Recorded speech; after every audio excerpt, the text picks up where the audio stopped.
Olá, tudo bem? Começa agora uma série inédita de estudos das profecias da Bíblia. Esta é a série O Grande Conflito e o tema de hoje é o livro que revela tudo. Aqui nas minhas mãos eu tenho a palavra de Deus, a Bíblia Sagrada.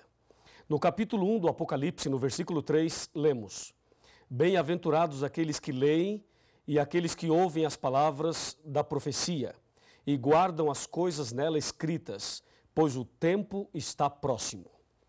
Meu amigo, vivemos exatamente num tempo em que o grande conflito entre o bem e o mal se intensifica cada vez mais.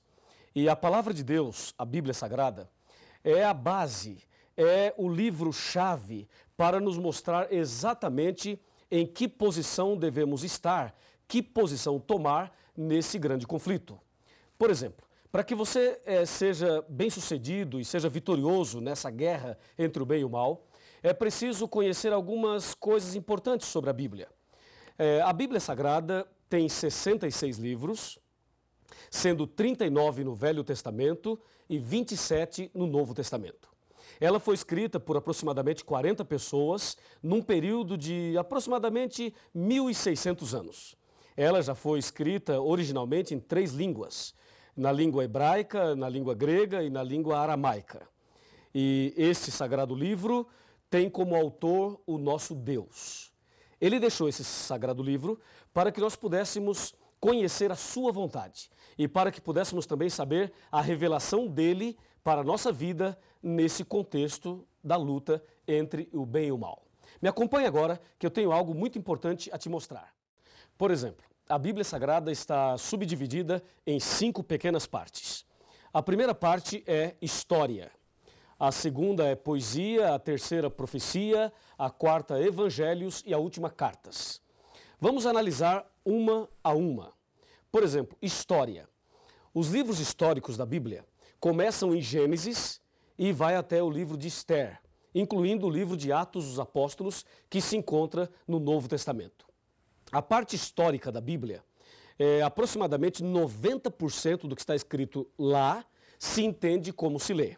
E apenas 10%, mais ou menos, foi escrito numa linguagem simbólica profética. Então, entenda bem, a parte histórica da Bíblia são os livros que registram a história da criação, a história de Adão e Eva, a história da queda, a história de Davi e Golias, de Sansão e Dalila, do povo de Israel, os livros históricos.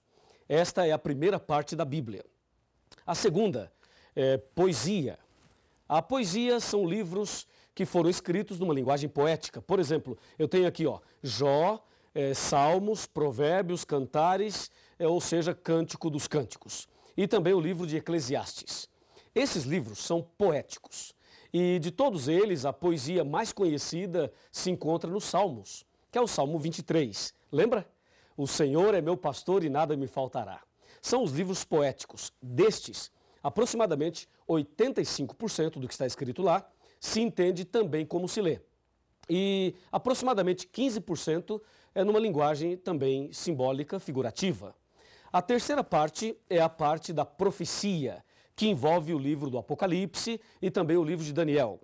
A parte profética começa em Isaías, vai até Malaquias e, repito, inclui o Apocalipse e também o livro de Daniel. Esses livros proféticos são os livros que apresentam de forma mais clara e de forma bem contundente esse grande conflito entre o bem e o mal. Entendeu? E aqui é bom que você preste muita atenção, eu tenho aqui as informações bem atualizadas sobre tudo isso. Por exemplo, o livro do Apocalipse é o livro mais difícil de se entender. E também o livro de Daniel. Mas existem outros livros proféticos, como acabei de mencionar a você. Esta é a terceira parte da Bíblia. E 95% da profecia não se entende como se lê. Veja, os livros históricos e poéticos, se você ler nesses livros, água é água mesmo. Se você ler mulher, é mulher mesmo. Vento também é isso mesmo. Ou seja, se entende como se lê. Mas na profecia não se entende como se lê. Água significa outra coisa, mulher significa também uma outra coisa, e assim sucessivamente. A quarta parte da Bíblia é a parte dos evangelhos. Os evangelhos são 4, Mateus, Marcos, Lucas e João. Esses livros narram a vida de Jesus desde o seu nascimento, também o seu sacrifício, a sua morte e a sua ressurreição, e falam ainda da volta de Jesus. No caso dos evangelhos, 85% deles se entende como se lê, e aproximadamente 15% é o que a Bíblia apresenta como parábolas, são as parábolas. E a última parte, as cartas, ou epístolas, que começam em Romanos e vai até Judas. Lembrando que esse Judas não é o Iscariotes, é o outro Judas. Assim, nós temos as 5 partes da Bíblia. Pensa comigo e me acompanhe no raciocínio agora. Esse raciocínio das 5 partes da Bíblia, eu penso que é a mais importante para que você entenda exatamente o que é e como entender a Bíblia Sagrada. Voltemos o nosso pensamento um pouquinho para a parte histórica. A parte histórica da Bíblia, os primeiros livros especialmente. Esses livros são fundamentais. Porque, na verdade, lá no começo, em Gênesis, especialmente, também Êxodo, especialmente esses dois, eles narram para nós o início desse conflito. E se você ligar Gênesis e Êxodo com o Apocalipse, vai perceber que esse conflito entre o bem e o mal começou no céu. Apocalipse 12, versículo 7.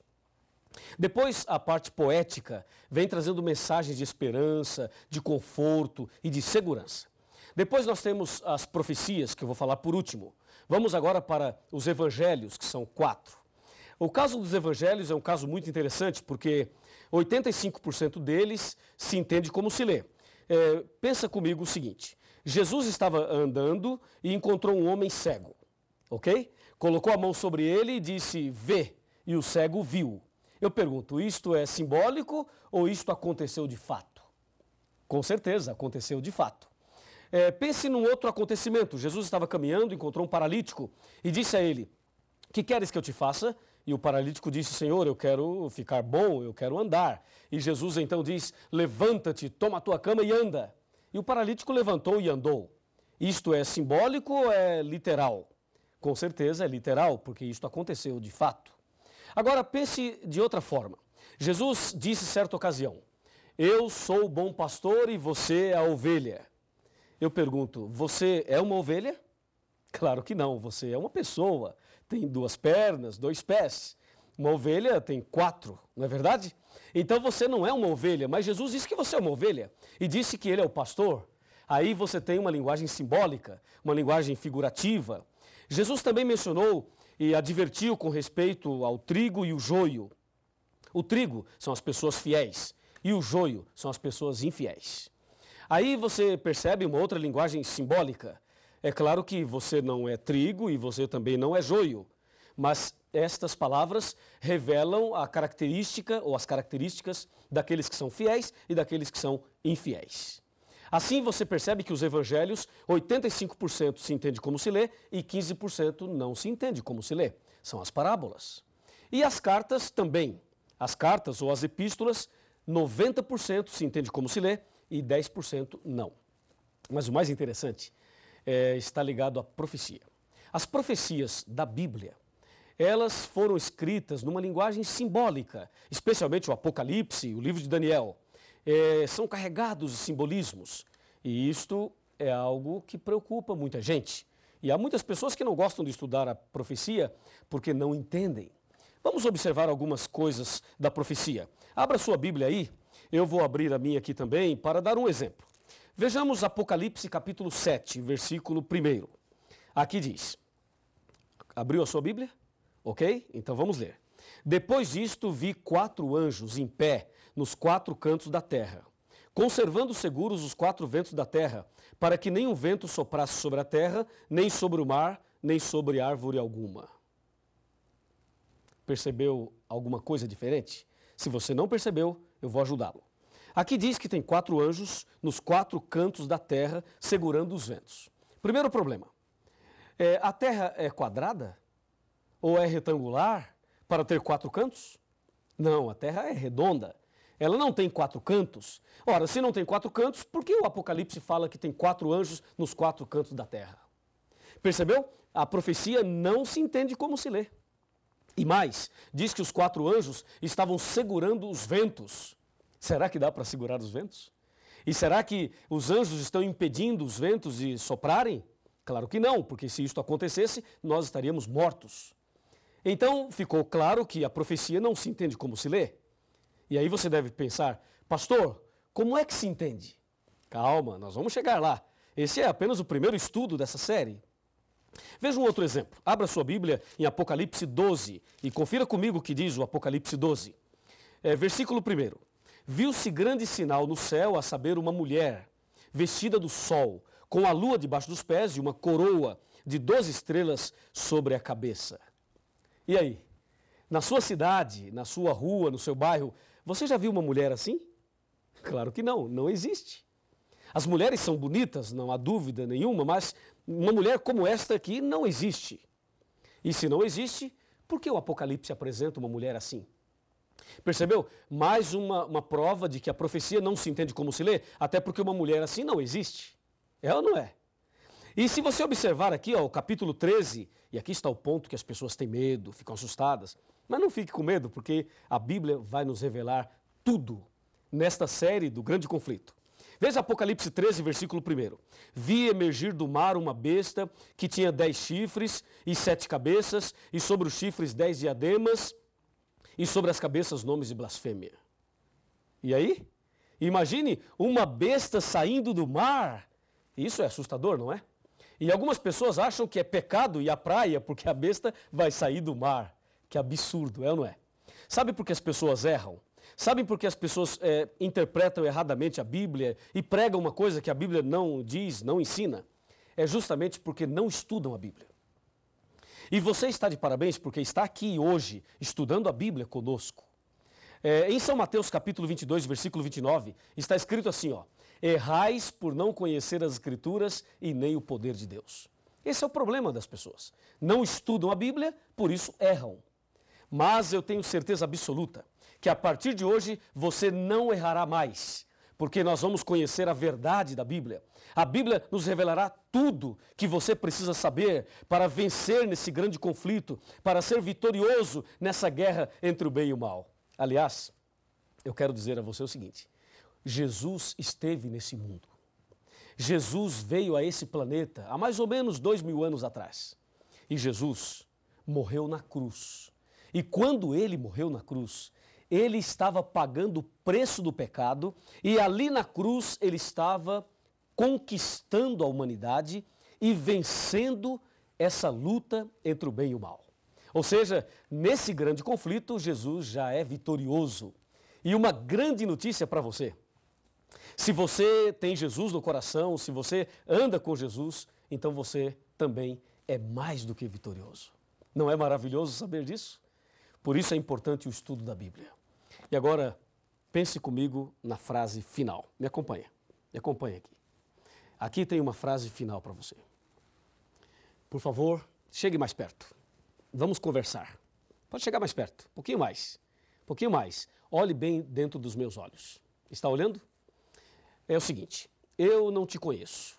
Não sei o seu nome, não sei quem você é, não sei onde você mora. Mas eu sei que você deve ter suas lutas, seus problemas, suas dificuldades. Deus conhece você e Deus também me conhece. E eu não sei exatamente por que você está aqui hoje estudando a Bíblia.